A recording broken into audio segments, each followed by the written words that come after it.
The restaurant hummed with the soft clinking of glasses and the low murmur of conversations. The scent of expertly crafted dishes drifting through the air. Guests sat at tables draped in fine linen, their laughter and polished smiles blending into the ambience. It was a place where people came to relax, to indulge, and to escape the weight of their daily lives. A culinary sanctuary Charles Emerson had carefully crafted over the years. But tonight, Charles wasn't here as the revered owner. Gone was the custom suit, the smooth elegance that usually marked his presence. Tonight, he was just another face in the crowd. A man in worn jeans and a faded sweater, slipping quietly into his own establishment with a quiet intent. He wanted to see his restaurant through the eyes of the ordinary, to sense if it was still the welcoming place he'd envisioned. Rumors had reached him. Murmurs of unkindness and arrogance whispered on social media. Hints of disdain for customers who didn't quite fit the restaurant's usual crowd. And these weren't just idle complaints, they were mounting, forming a portrait he could no longer ignore. Settling into a modest table near the entrance, Charles took in the scene. The staff bustled around, some laughing with guests, others moving with the confidence of familiarity. He watched patrons in elegant attire chatting with ease, basking in the attention of friendly servers. But as his eyes wandered, he noticed something unsettling. A few quick glances from the staff, a flicker of scrutiny, a small smirk, a quiet, dismissive appraisal. Finally, a young waitress approached him. Her name tag read Susan. Her demeanor was poised, professional even. But the warmth he so carefully cultivated was absent. Her eyes lingered on his worn clothes, a flicker of irritation passing over her expression. "Yes?" she asked. Her tone clipped, as though he were a disruption to her evening. Charles offered a polite smile. "Good evening. I'd like to order a meal, please." Susan's smile tightened. She pulled out her notepad with an exaggerated sigh, her body language radiating disinterest. "Fine. What would you like?" Charles took a deep breath, the unkindness of her tone gnawing at him. "I'll have the house special," he replied evenly, with a single raised brow and a barely concealed smirk. She jotted down his order and walked away without a word. Charles watched her go, observing the whispered glances she exchanged with her colleagues. A flash of amusement passing between them as they cast looks in his direction. As he waited, a growing discomfort settled over him, a feeling foreign and disorienting. This was his restaurant, his pride, his legacy, and yet tonight, he felt like a stranger within its walls. The room around him, once familiar, felt tainted with an unspoken judgment. He caught fragments of quiet snickers, the sideways glances that sized him up, decided his worth, and dismissed him. And as the minutes ticked by, Charles's heart sank, replaced by a steady resolve. He hadn't just come here tonight as a curious owner. He had come as a test of the very values his restaurant claimed to uphold. Susan returned with his drink, setting it down with a dull clink, her gaze flitting over him with an impatience that spoke volumes. No small talk, no pleasantries, just a cold, mechanical transaction. She left him in silence once more, as though her obligation to serve him ended the moment the glass touched the table. Charles took a sip, feeling the weight of the moment settle over him. He had built this place with a vision of inclusivity, a place where anyone, regardless of appearance or background, could feel welcomed. And tonight, he felt more than the bite of poor service. He felt the sting of betrayal. As he sat there, alone at his table, Charles's mind churned. He would not act tonight. No, tonight. He would wait, watch, and gather all the proof he needed. Because one thing had become unmistakably clear. There was a toxic undercurrent in his restaurant, and he was about to expose it. The next evening, Charles returned to his restaurant, the faint chime of the entrance bell punctuating his arrival. He wore the same plain clothes, slipped into the same modest table, and settled into the familiar yet now disconcerting rhythm of his own establishment. The atmosphere felt just as it had the night before, warm, refined, and bustling with the carefully cultivated charm his team was supposed to exude. But beneath the elegance, he felt a tension. He was here not as the celebrated owner but as a quiet witness to the truth lurking behind his restaurant's facade. Within moments, he noticed her again, Susan. She glided past his table with a practiced smile that faded as soon as she glanced his way, replaced by a faint sneer. Her gaze lingered for a beat longer than it should have. assessing him once more with barely concealed disdain. She walked away without acknowledging him, instead stopping at nearby tables, greeting well-dressed patrons with all the warmth and attention he had expected to see the night before. The subtle shift in her manner was undeniable. She floated from table to table, her demeanor warm and inviting with those who seemed to meet her silent approval. But when she finally returned to Charles, her smile was gone, replaced by an indifference bordering on irritation. "You're back?" she asked, the slightest edge of surprise in her voice, as though she hadn't expected him to return after the chill of her reception. "Yes, I am," Charles replied, meeting her gaze calmly. "I thought I'd enjoy the atmosphere again." Susan let out a dismissive sigh. "Well, I suppose we can fit you in," she muttered, pulling out her notepad with a touch of reluctance, her fingers drumming against it impatiently. "What will you have?" "The chef's special, please," Charles said, his tone polite, masking the frustration building inside him. She jotted down his order with a bored expression, muttering under her breath as she walked away without another word. He watched her from a distance, noticing how she lingered at other tables, laughing with guests, making small talk, extending every kindness she'd withheld from him. The contrast stung, sharper this time, now that he was certain her rudeness wasn't accidental. A few nearby patrons whispered in low tones, stealing glances his way as though he were some sort of oddity in their midst. Charles caught the words "doesn't belong," murmured with a sneer by a man at the next table, who raised his glass with a smirk. His dining partner laughed softly, her gaze sliding over Charles with the same unspoken judgment. Charles shifted in his seat, feeling the sting of their words, but he remained composed. He had faced worse in his life, far worse than the haughty looks and whispers of a few patrons. But it was here, in his own restaurant, his sanctuary, that it cut deeply, as though each glance, each sneer chipped away at the values he had worked so hard to build. Susan returned with his drink, placing it on the table with a clink that was just shy of forceful. She looked past him, as if already dismissing him as she asked, "Anything else?" "No thank you," he replied, but his polite tone belied the determination hardening within him. She spun on her heel, leaving him alone again in the quiet disdain of his surroundings. The minutes passed in strained silence, each one amplifying the disillusionment and frustration building in Charles's chest. The same patterns unfolded as the night before: whispered glances, condescending smiles, staff members avoiding his gaze, and Susan's barely concealed disdain. Every moment further confirmed what he had feared. This was not just an isolated incident. It was a systemic problem, a rot spreading through the restaurant's core. As his meal finally arrived, Susan placed the dish before him with a perfunctory nod, her expression sour. Charles looked down, his appetite fading as he took in the haphazard presentation of the food. It was carelessly prepared, a stark contrast to the meticulous dishes his restaurant was known for. He took a single bite, the flavor bland and uninspired, a clear reflection of the dismissive attitude with which it had been prepared. Charles pushed the plate away slowly, his mind reeling. He had hoped to find that the previous night's experience was just a misunderstanding, a one-off mistake, but tonight had stripped away any lingering doubt. There was a toxicity here, a culture that allowed certain customers to be treated with respect and others with disdain, a culture that he had inadvertently allowed to flourish. A quiet resolve settled over him as he left a generous tip, despite the service, and stood to leave. This was no longer about disappointment. It was personal. He would return again, and next time, he would pull back the curtain fully. He would dig deeper, uncover every hidden flaw, every crack in the foundation of his dream, because he had built this place on respect and inclusion, and he would not let prejudice tear it apart. On the third night, Charles returned to his restaurant with a quiet resolve, his face a mask of calm concealing the storm of emotions brewing inside him. He'd spent the past 2 evenings observing the barely veiled disdain from his own staff and hearing the whispered judgments of patrons who had no idea who he was.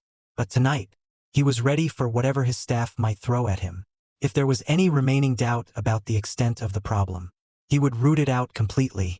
Charles slipped into his usual seat, choosing once again the table near the entrance that seemed to raise the collective eyebrow of the staff. A wave of uncomfortable recognition rippled through the dining room as the staff and patrons alike noticed his return. He saw a few heads turn, familiar smirks, and the same quick, dismissive appraisals he'd encountered on the previous nights. He held himself steady, his gaze unwavering, and there she was again, Susan, gliding over with that same stony expression, her eyes narrowing as they fell on him. She took her time, exchanging laughs with guests at other tables, lingering in conversation before finally making her way over to him. Her expression held a mixture of annoyance and barely concealed contempt, as though he'd inconvenienced her by coming back. "You again," she said, her voice dripping with disbelief, as if his very presence was some sort of personal affront. "Didn't expect to see you back so soon." "Yes," Charles replied with measured politeness. "I thought I'd give the place another chance." Susan's lips twisted into a smirk that didn't reach her eyes. "Well," she said, drawing out the word, "I suppose we'll make it work." She pulled out her notepad with a sigh, tapping her pen against it with an air of impatience that bordered on insolence. Charles held his gaze steady, not rising to the bait. "I'll have the special," he said calmly, offering a small smile. She raised an eyebrow, her smirk deepening. "Fine," she muttered, barely audible, as she scribbled down his order with a dismissive flick of her wrist. Then, without another word, she walked away, leaving Charles to sit alone once more, surrounded by the murmurs and sidelong glances from the tables around him. He waited in silence, each passing minute adding fuel to the determination within him. He was done hoping for subtlety. Tonight, he would see things through to the bitter end. And as the minutes stretched on, he noticed something unusual. Some of the staff were stealing glances at him, smirking, as if they were in on a private joke. Finally, Susan returned, carrying a silver cloche. She set the covered plate before him with a flourish, her expression one of mocking satisfaction. She lingered for a moment, a glint of amusement in her eyes as she watched him reach for the lid. With a measured hand, Charles lifted the cover and immediately recoiled. Beneath the lid lay a dead rat, its lifeless body sprawled across the plate as though it were part of some twisted dish. The stench hit him instantly, pungent, nauseating odor that turned his stomach. For a moment, the entire restaurant seemed to freeze, as though time itself had paused in shock. And then the laughter began, low at first, then spreading in quiet snickers and murmured jokes. Charles looked around, seeing the twisted smiles of certain patrons, the wide-eyed amusement on Susan's face, and the barely restrained laughter among a few of the staff. "Oh, is something wrong?" Susan asked with feigned innocence, her voice dripping with insincerity. She cocked her head, her smirk widening. "I thought you'd enjoy our special." Charles's stomach churned, not from the smell but from the blatant disrespect, the cruelty in her tone and in the laughter rippling through the room. He looked up, meeting Susan's gaze with a cold intensity that made her laughter falter. "Just for an instant." "No," he said evenly, pushing the plate aside. "Just the check, please." Her smirk returned as she handed him the bill, her eyes gleaming with triumph. She tossed it onto the table with a casual disregard, fully expecting him to flee in defeat. But Charles's expression remained calm, his face betraying none of the anger simmering within him. With deliberate care, he placed a few bills on the table, leaving a generous tip. Much to Susan's surprise, he rose slowly, taking in the sneering faces of the patrons and the mocking glances of the staff, letting their judgmental stares sink in one last time. Charles's eyes swept the room, taking in every face, every smirk, every cruel whisper. He felt the weight of their prejudice bearing down on him, but he held his ground, unmoved. They had no idea who he was, no idea that the man they had ridiculed, the man they had deemed unworthy, was the very owner of the establishment. He walked to the door, his steps steady, his posture calm, but as he reached the exit, he stopped, looking back one last time. A chill fell over the room as the guests and staff felt the intensity of his gaze, as if sensing that the man they'd mocked was not the powerless patron they'd assumed. Tomorrow, he would return not as a humble customer, but as the owner, ready to expose the truth and reclaim his restaurant from the grip of prejudice and arrogance. They had laughed at him, humiliated him, but they would soon learn that this was no victory. This was the beginning of their reckoning. The next evening, Charles returned to the restaurant, but this time, he didn't come alone. He arrived in a tailored suit, his familiar look of authority unmistakable, and flanked by 2 private security guards and several well-dressed associates. The staff and patrons looked up in surprise, some exchanging puzzled glances as they noticed the shift in his presence. It was as if a quiet storm had entered the room. Heads turned, whispers spread, and within moments, everyone's gaze settled on him. And then realization dawned in some of their faces. Staff members, yes, and finally, Susan, who was standing near the bar. All seemed to go still as it sank in. This wasn't just another customer. The man they'd mocked and ridiculed was the very owner of the establishment. Charles's eyes scanned the room, his gaze as sharp and cold as a winter's night. He spotted Susan, her face paling as she watched him approach. Her smirk, her sneers, her smug attitude, all of it had vanished. She was trapped, her confident air dissolving in an instant under the weight of his unwavering stare. "Good evening," he said, his voice calm but carrying an edge that demanded silence. "I am Charles Emerson, the owner of this establishment." The murmur that swept through the restaurant was one of pure shock.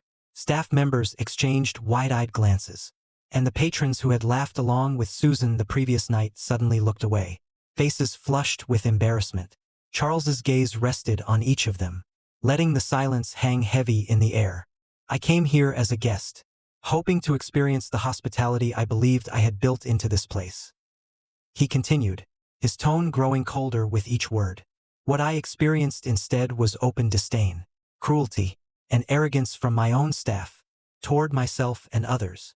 He turned his attention to Susan, who seemed to shrink under his stare. Her bravado was gone, replaced by a trembling fear she couldn't hide. "You," he said, his voice cutting through the silence. "You, who served me with contempt, who thought it was amusing to mock a guest, to humiliate someone you deemed unworthy of this space." Susan opened her mouth, but no words came. She seemed to realize there was no defense, no excuse that could soften the weight of her actions. Her colleagues looked on, faces stricken, as the reality of her behavior was laid bare for everyone to see. "I watched," Charles continued, "as you ignored your duties, laughed with your colleagues, and treated patrons as though they were beneath you. I watched as you brought me a dish intended to insult, as if mocking a stranger could be excused as humor." His voice hardened, sending a chill through the room. "Let me make this clear. Cruelty has no place here." With a slight nod to his security team, Charles took a step back. One of the guards approached Susan, gesturing for her to follow. Her face flushed, then paled. As she realized what was happening, she looked around helplessly, her eyes pleading with the patrons who only moments ago had laughed with her. But now, they looked away, unwilling to acknowledge her silent pleas. "Mr. Emerson, I didn't know," she stammered, her voice a shaky whisper. "That," Charles replied, his voice unyielding, "is precisely the problem. Respect should never depend on who you think someone is." His gaze softened, but only slightly, as he continued, "Had I been any other guest, would you still have treated me with such disregard?" Susan's eyes dropped to the floor, her expression one of utter shame. She was led out of the restaurant, the silence heavy as the door closed behind her. The remaining staff shifted uneasily, aware that they were standing on the edge of something monumental. Turning to the rest of the staff, Charles addressed them all, his voice resonating with the authority of a man reclaiming his territory. "This restaurant was built to be a place of respect, a place where anyone can walk in and feel valued. Anyone who cannot understand or uphold that standard is free to leave. This establishment is meant to be a refuge for everyone, no exceptions." A few patrons shifted uncomfortably, their faces flushed as they remembered how they'd laughed along with Susan, how they, too, had treated him as an outsider. One by one, their heads bowed, the weight of their complicity settling heavily on them. "To those of you who sat by and joined in the mockery," he added, his eyes scanning the tables, "this is not a place for elitism or exclusion. If you feel otherwise, this is your last night as a guest here." The room remained silent, the tension almost palpable. Staff and patrons alike seemed to hold their breath, waiting for him to continue. Charles let the silence sink in, knowing the weight of the moment would remain etched in their memories. "For the staff who remain," he said, his tone softening but still firm, "know this, I believe in second chances. If you are willing to uphold the values this restaurant was founded upon, I welcome you to stay and help rebuild the trust we've broken. But know this, there will be no third chance. The staff nodded, a mix of relief and resolve on their faces. They knew that this was not just about salvaging a job, but about restoring the heart of the restaurant they had helped tarnish. Charles took one last look around, his gaze resting briefly on the empty spot where Susan had once stood. "This is a new beginning," he said, his voice carrying through the room. "This establishment will once again become a place of warmth, respect, and kindness, a place where everyone belongs." And with that, he turned and walked to the door, his presence a reminder that he was no longer an invisible figure in the crowd, but the beating heart of the establishment. As the door closed behind him, the restaurant was left in stunned silence, the weight of his words settling in the air. But they all knew, staff and patrons alike, the restaurant would never be the same again. The next time they walked through those doors, they would enter a place transformed, one where respect was not merely expected but demanded. Charles Emerson had made his stand, and it was a stand that would be remembered. The morning after Charles Emerson's revelation, the restaurant's doors remained closed. The familiar buzz of morning prep was absent, replaced by an eerie quiet as the staff gathered inside, waiting for what would come next. Whispers filled the air, nervous glances and hushed exchanges as they tried to anticipate their future. Charles had made it clear the night before, today marked the beginning of a new era. But what that would mean, none of them knew. At precisely 9 o'clock, Charles walked in, his calm gaze sweeping across the room, meeting each anxious face. Gone was the warmth that usually characterized his presence. Today, he was a man of quiet authority, here to reclaim his vision. "Thank you all for being here," he began, his voice steady but firm. "Last night, I spoke about the values that this restaurant was built upon. Today, we begin the work of restoring them." He paused, letting his words settle over the staff, the weight of his expectations sinking in. "Over the past few nights, I observed something I hoped never to see. A toxic culture of elitism and exclusion. Right here within these walls." His voice hardened. "This is not the place I built. This is not the place I dreamed of. And it is not the place I will leave to continue as it is." The staff exchanged uncertain glances, some nodding, others swallowing nervously.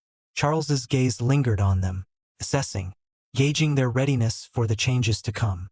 "To begin, each of you will undergo mandatory training," he said, motioning toward a group of his associates standing near the back. "Professionals specializing in workplace culture and inclusivity. These people are here to help us rebuild. They'll guide us through sensitivity training, standards for customer service, and the values that should define every interaction here. Make no mistake," he continued, his gaze sharpening. "Anyone who cannot align with these values will not remain employed here." A few staff members shifted, uncomfortable with the bluntness of his words. Some whispered among themselves, their unease visible as they glanced at the unfamiliar faces of the trainers who would soon become a part of their daily routine. "Furthermore," Charles continued, "we're implementing a mentorship program. Senior staff members will be paired with newer employees to help instill the principles we stand for." He cast a pointed look at those who had remained passive during the recent incidents. "Those who choose to mentor will need to lead by example, not by title alone." There was a murmur of agreement among the staff, and Charles could see that some of them were genuinely taking his words to heart. Among them was Emily, a young waitress who had always shown a natural warmth and kindness to guests. She stepped forward, her face earnest. "Mr. Emerson," she said quietly, but with conviction, "thank you for giving us a chance to make things right. I want to be part of the solution. I think a lot of us do." Her words seemed to ripple through the room, and Charles noticed other staff members nodding, expressions of guilt giving way to a cautious resolve. He offered her a small, appreciative nod. "Thank you, Emily. I'll be counting on each of you to uphold our new standards, to create the welcoming environment that everyone deserves." His gaze swept over the room, landing on those who still looked doubtful. "But understand this, the days of entitlement, of judging guests based on appearances, of forgetting what hospitality means, those days are over." The group was silent, but Charles sensed a shift, a flicker of hope mixed with apprehension. He knew that change would not come overnight. But with this first step, he felt a surge of determination. "Now," he said, motioning to the trainers, "let's get to work." The rest of the day was unlike any they had experienced before. Divided into small groups, the staff sat in training sessions that challenged them to confront their biases, to recognize the harm caused by judgment, and to see the importance of empathy. They discussed past experiences, listened to stories from guests who had felt unwelcome, and began to see how these small, unkind actions created a wall between themselves and the people they served. During a break, Charles observed from the back of the room, noticing the way some of the staff seemed genuinely affected. He saw Emily speaking with a group of waitstaff, her words quiet but firm as she recounted moments of discomfort she'd witnessed but hadn't had the courage to challenge before. A few nodded, acknowledging their own missteps, and Charles saw in their expressions the beginning of change, a willingness to do better, to be better. As the training continued into the afternoon, Charles stepped forward to address them once more. "I know today has been difficult," he began, his voice softening as he looked around the room. "But I need you to understand that this is about more than just keeping your jobs. This is about creating something we can all be proud of. A place that welcomes everyone, regardless of who they are or what they look like." He paused, letting his words settle before continuing. "I want each of you to remember why you started here, why you chose hospitality. It's not just about serving food. It's about making people feel seen, valued, respected. If we can return to that, we'll have something truly remarkable." The room fell silent. Faces turned thoughtful, some even tearful. Charles saw a range of emotions, from shame to hope to a quiet resolve he hadn't seen in them before. Finally, he gave them a nod. "Let's make this the kind of place we can all be proud of." As the sun dipped below the horizon, marking the end of a long day, the staff slowly dispersed, each person lost in thought. The restaurant, closed to the public for the day, was left in an echoing silence. But for the first time in weeks, it felt charged with something new: renewal, purpose, possibility. Charles lingered by the door, his eyes scanning the room that had caused him so much heartache and frustration in recent days. But tonight, he saw it in a different light, filled with the faint glimmers of redemption. He knew there was a long road ahead, but he was ready to walk it, one determined step at a time. Tomorrow, they would open their doors again, and this time, they would welcome everyone with the warmth he had always dreamed of. This was the beginning of something new, something lasting, and as he turned out the lights, Charles knew in his heart that they were on the path to reclaiming the soul of his restaurant. The next day, the restaurant opened its doors, and for the first time in days, Charles felt a cautious optimism. The staff moved with a new sense of purpose, their usual routines infused with a seriousness that hadn't been there before. Training had been a wake-up call, and now it was time to put their words into action, to see if change was truly possible.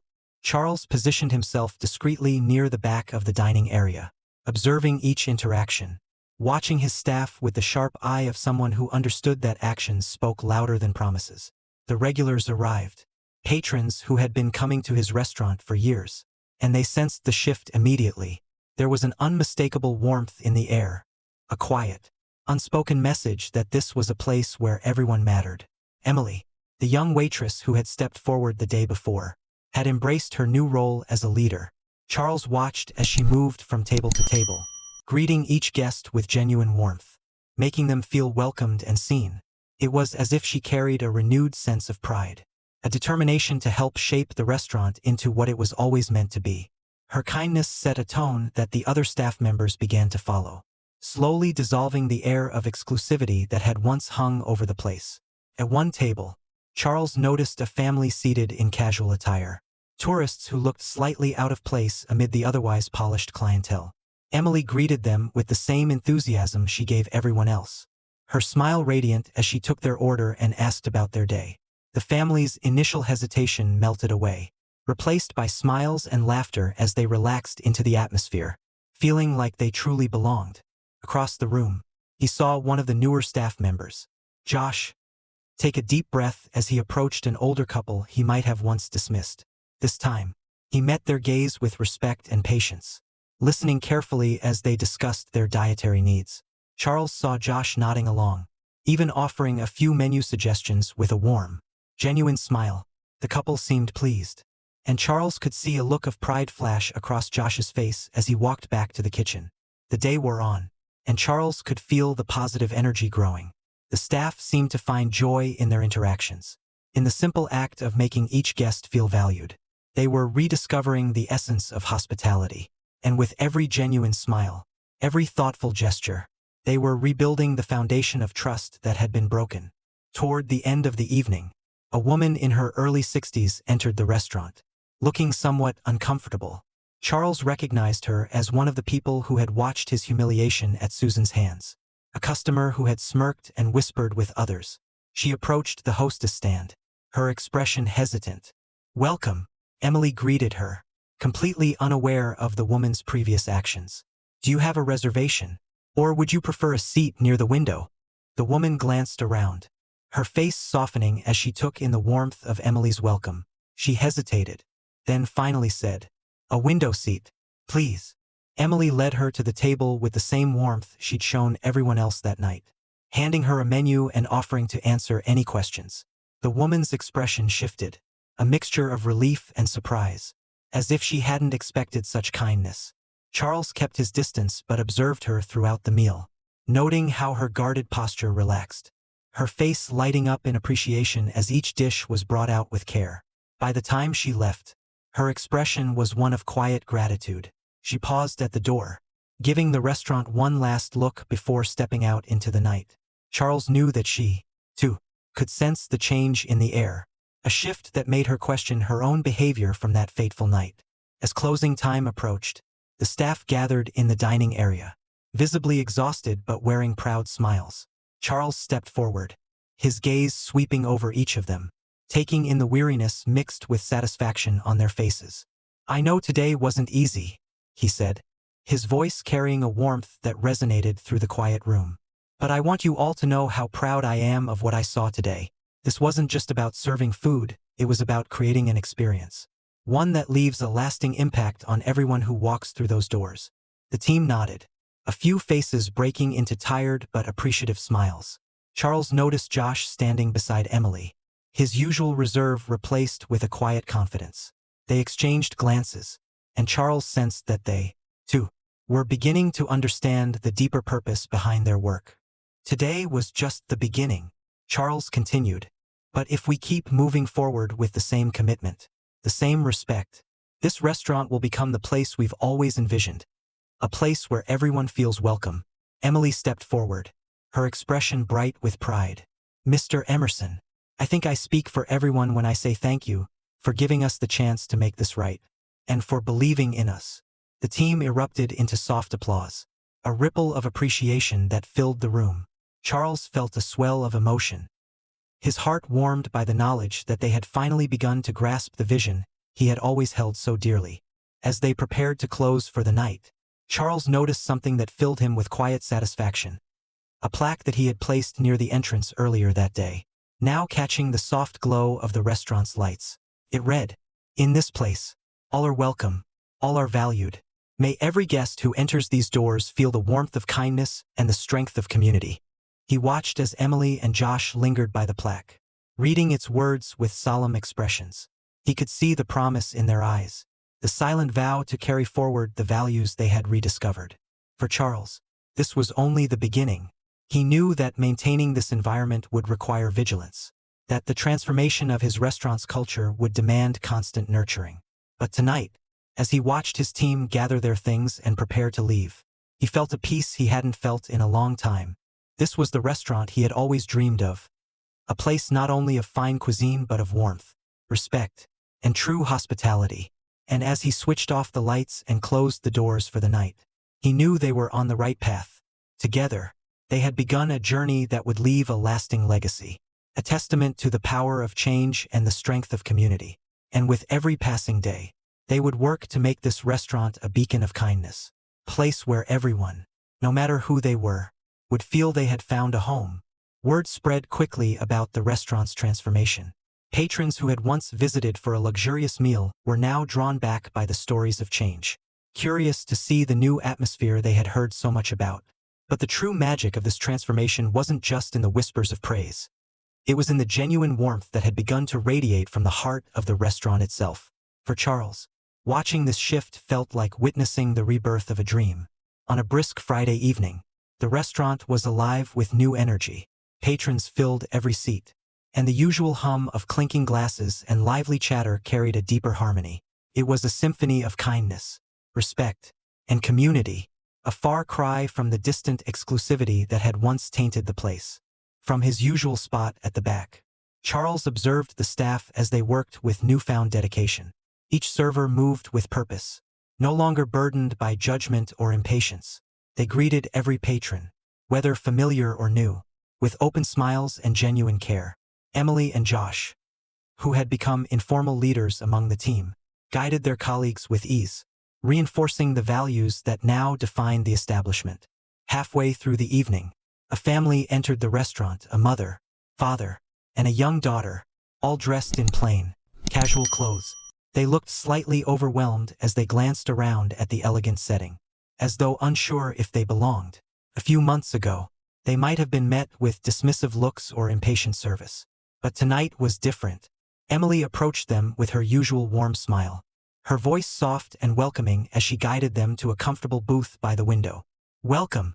We're so glad to have you here," she said, handing them menus. "Is there anything special you'd like tonight?" The mother looked visibly relieved, her shoulders relaxing as she glanced at her husband and daughter, a smile beginning to spread across her face. "Thank you.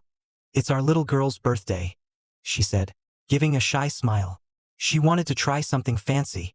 "Well, you came to the right place," Emily replied with a grin. She knelt down beside the little girl, her voice light and playful. "Happy birthday. Would you like to know a secret? We have the best desserts in the city, and I think you deserve the very best one tonight." The little girl's eyes lit up with excitement, and her parents exchanged glances, visibly touched by the warmth of Emily's words. Charles felt a sense of pride swell in his chest as he watched. This was what he had always envisioned, a place where everyone, no matter who they were or where they came from, could feel special. Throughout the evening, Charles noticed more moments like this, small, seemingly ordinary exchanges that left an indelible mark on both the guests and the staff. The restaurant's transformation wasn't just about policies or procedures. It was about creating moments of human connection, moments that made people feel seen, valued, and understood. Each server seemed to carry a renewed sense of purpose, their actions guided by something deeper than duty, a desire to make every guest feel at home. Later that evening, a couple entered the restaurant. They were older, with gentle smiles and a quiet grace. Charles recognized them instantly. They had been present during his humiliation at the hands of Susan, one of the patrons who had looked on with quiet amusement. As they entered, he felt a pang of uncertainty. But tonight, they were greeted with the same kindness and respect that had become the new standard. Emily welcomed them warmly, guiding them to a comfortable seat and chatting with them briefly before taking their orders. Charles watched closely, curious to see how the couple would respond to the change in atmosphere. Throughout their meal, he noticed subtle shifts in their expressions. The husband and wife glanced around, taking in the warmth of the room, the genuine smiles of the staff, and the joyful atmosphere. By the time they finished their dessert, they looked visibly moved, as though the evening had been an unexpected reminder of something precious. As they rose to leave, the wife paused by the entrance, glancing around one last time. Her gaze fell on Charles, and she hesitated, then walked over. "Mr. Emerson?" she asked softly. Charles gave a small nod. "Yes, I hope you enjoyed your evening." Her eyes softened, and she offered a faint smile. "More than I expected," she said, her voice wavering slightly. "It's different here now, warmer. I can see how much care has gone into everything." Charles nodded, his own voice soft. "That was always the dream." She looked away briefly, as if gathering her thoughts. "I wanted to apologize," she said finally, her tone sincere. "I was here a few months ago. I saw what happened, and I didn't speak up. I didn't think it was my place, but I should have. I've regretted it since." Charles gave her a reassuring smile. "I appreciate your honesty. I think we've all had moments we wish we could change. But tonight was about moving forward. I'm glad you came back to see it." Her eyes glistened, and she gave a small, grateful nod before joining her husband and leaving the restaurant. Charles watched them go, feeling a sense of closure. The journey of transformation was touching more than just his staff. It was changing the hearts of those who came to visit, creating ripples that reached far beyond the walls of his establishment. As the evening came to an end, Charles gathered the staff together, just as he had done the night before. He looked at each of them, their faces tired but glowing with the satisfaction of a job well done. Tonight was a testament to the power of kindness. He began, his voice filled with pride. You created an experience that people will carry with them long after they leave. That is the heart of hospitality, not just serving food, but creating memories, making people feel valued. And each of you played a part in that. Emily stepped forward, her eyes shining. Mr. Emerson, I think we're starting to understand your vision. It's not just a restaurant. It's a place where people feel at home. A ripple of agreement passed through the staff, their faces lighting up with a shared sense of purpose. Charles felt a deep sense of fulfillment as he looked at them, his team, now united in their mission to make the restaurant a beacon of kindness and respect.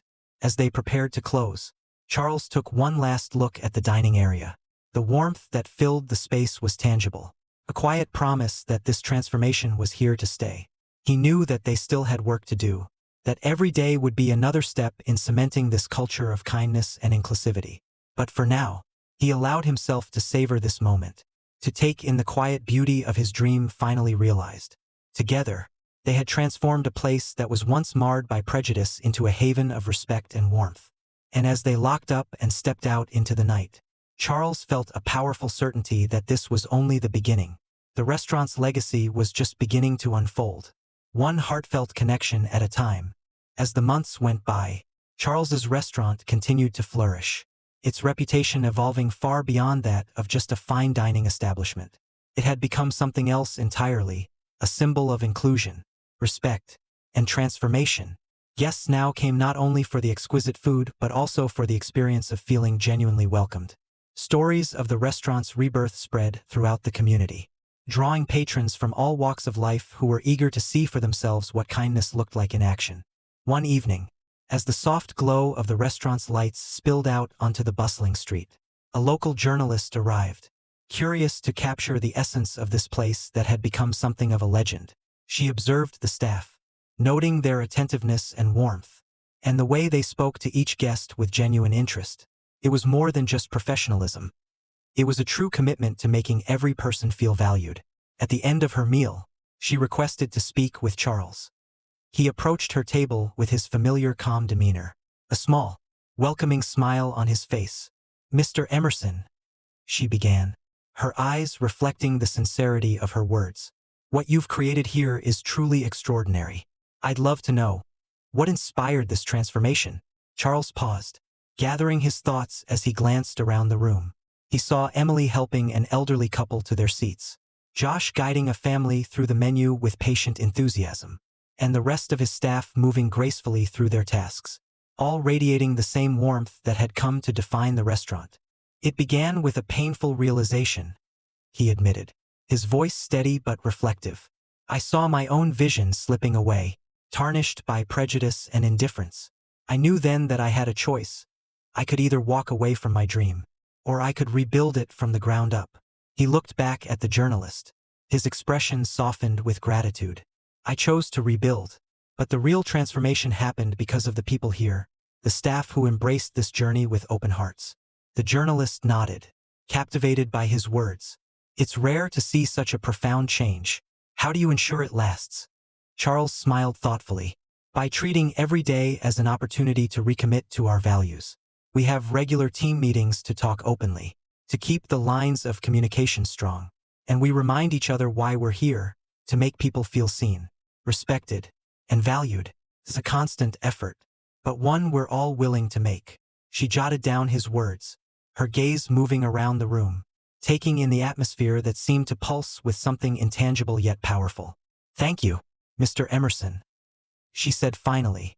This place, it's an inspiration. I think more people need to hear your story. When she left, Charles felt a quiet sense of satisfaction. His restaurant had become more than he had ever hoped for. A place where the legacy of kindness and respect would continue to flourish. He knew that the article would bring even more attention to the restaurant. But he trusted his team. They were ready to embrace the challenge, to spread the message that they had so carefully cultivated. As the night went on, he watched with pride as his staff welcomed each guest, embodying the values that had transformed the restaurant. He saw Emily laughing with a young couple celebrating their anniversary, her warmth lighting up their evening. He saw Josh guiding a new server, showing them the ropes with a patient and encouraging smile. And he saw countless patrons enjoying their meals, savoring not just the food but the sense of belonging that filled the air. Later that evening, as the restaurant neared closing time, Charles gathered the staff together. They stood around him, their faces reflecting a mixture of exhaustion and pride. He looked at each of them, feeling a deep gratitude for the journey they had shared. "I want to thank each of you," he began, his voice filled with emotion.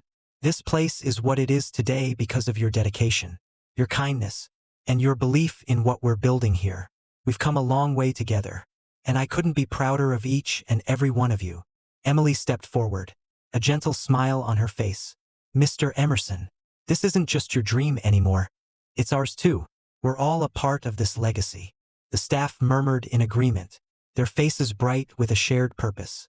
Charles felt a swell of pride as he looked at them, knowing that they truly understood the heart of his vision. They weren't just employees. They were caretakers of a culture that would live on long after the night's end.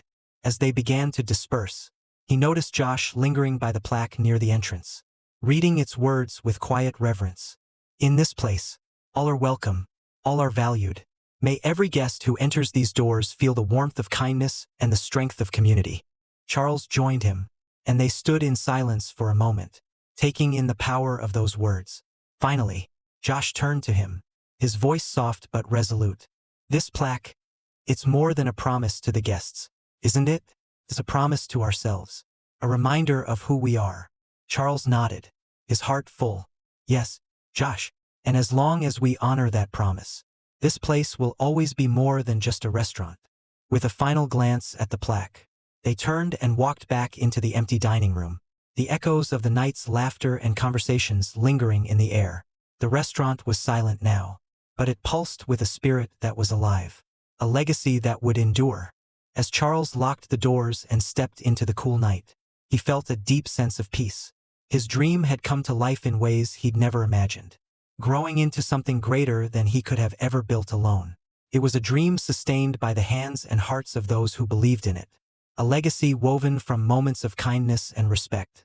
The restaurant's lights dimmed, but its warmth remained, like a beacon calling out to all who would come, a place where they would always belong. And as Charles walked away, he knew that he had not only restored his vision, he had created a sanctuary, a legacy of kindness that would stand the test of time.